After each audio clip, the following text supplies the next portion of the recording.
founder of a nonprofit called Trees of Hope. I'm so passionate about Trees of Hope, you have no idea. I am a survivor of sexual abuse. Between the age of 4 and 6, I was sexually abused by a family friend who came to stay with us. And I really did not think I was affected by it. And I can remember telling people that I was sexually abused, but saying, I'm fine, but I really never knew that I wasn't fine. But I knew after that happened that I wasn't the same person that I was before. A lot of fears had come in, and I didn't even realize that was a part of it. And it really wasn't until about 18 years ago that I started on my journey. I really realized that the sexual abuse had been affecting my closest relationships. That was the area, because sexual abuse affects trust. Trust is a huge issue for a survivor or victim of sexual abuse. And I started to really start walking through that recovery. And I've been in that recovery journey. And part of my healing is to share my story. That's why I share my story. And it's really why we started Trees of Hope.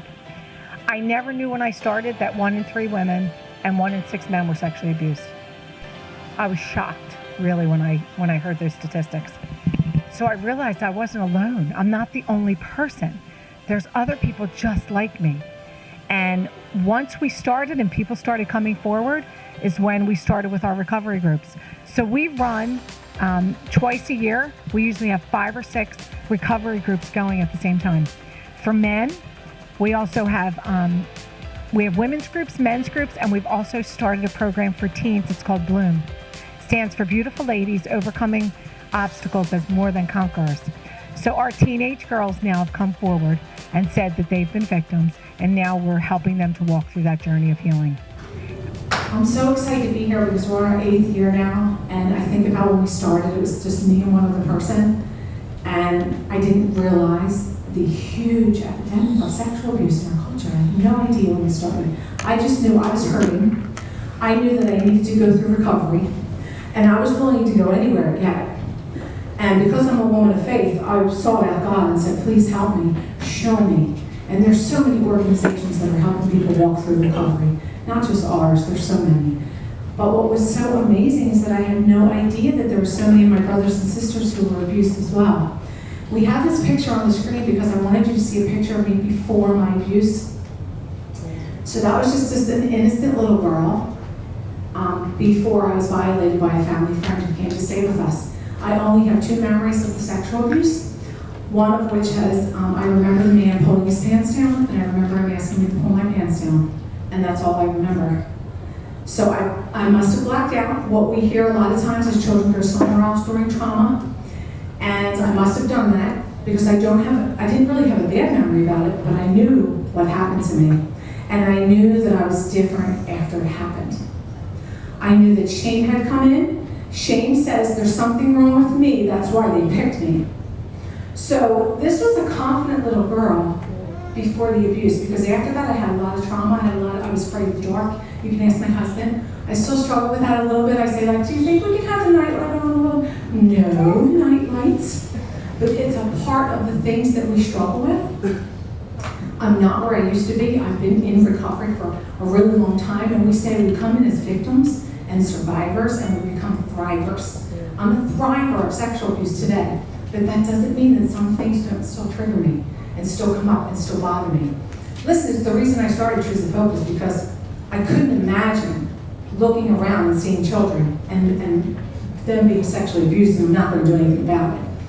So it was really a calling on my life, I believe, 8 years ago, and I was willing to do it because what we found is so many of the women that were coming forward had never had any justice. Their abusers were still out there. My abuser is still out there. And we know now through statistics that he's abused many other people. I only know of one other because my brother was a part of it as well. So we know that they're out there and they're still abusing children. So we said we've got to do something about it. Not only do we want to help people heal, but we want to help parents to educate their children. We believe we're on the side now of prevention and we have a solution. You're here today because we have a solution to sexual abuse if you'll come alongside of us and help us. We believe it's going to take an army. You're our army. You're our family. You're saying, no more. We don't want this to happen to our children anymore. This year, our prevention message has exploded. We're going into schools. We're educating parents. We're going into places of worship. We can't be invited anywhere with a message. And parents are starting the conversation with their kids, which is just, that's exactly why we do it. It's a call to action. There's, as you can see, there's another boy on the screen. That's my brother, and he was sexually abused by a priest. So there's 5 of us in the family, and 3 of us were sexually abused. My brother was an altar boy, and this is before his abuse as well. And I remember him back then, and I remember him after. And my brother went on a road of drugs for many years. He was a heroin addict for years. And that was his road. And we see many times people struggle with addiction. We find something to mask the pain. Here's what I know. We stuff it, and we think if we just forget about it, it'll go away. But what happens is it's buried alive, and it will come out in some form in our lives. And I didn't realize it until 18 years ago that I was even affected by sexual abuse. And that's when I started my journey. And 8 years ago is when we started Trees of Hope. So it's so exciting for me to see these faces. I would like, if I could, my table host to please stand, because if it was not for you guys, we would not be able to build an army. So if you could you please stand, our table host as well as our board member who's here tonight, Jim, who's stand.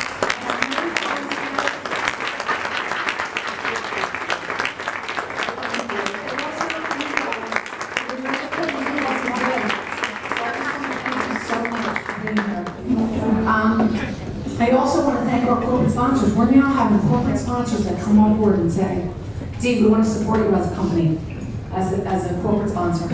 And Brian grateful because he represents to all of us, those of us who never found justice. When I look at Michael, I feel like justice happened for me, even though my perpetrator was never brought to trial or anything. But I look at Michael and I'm so grateful because to me, he's justice. So I want to turn the mic over to him. He's an amazing man. I love him dearly. I'm so excited that I got to meet his wife today. Here you go, Michael. Thank you.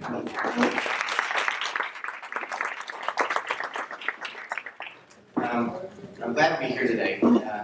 I'm getting over laryngitis, so I'm going to invite you. If you can't hear me, I'm also terrible with microphones. If you can't hear me at any time, just wave at me.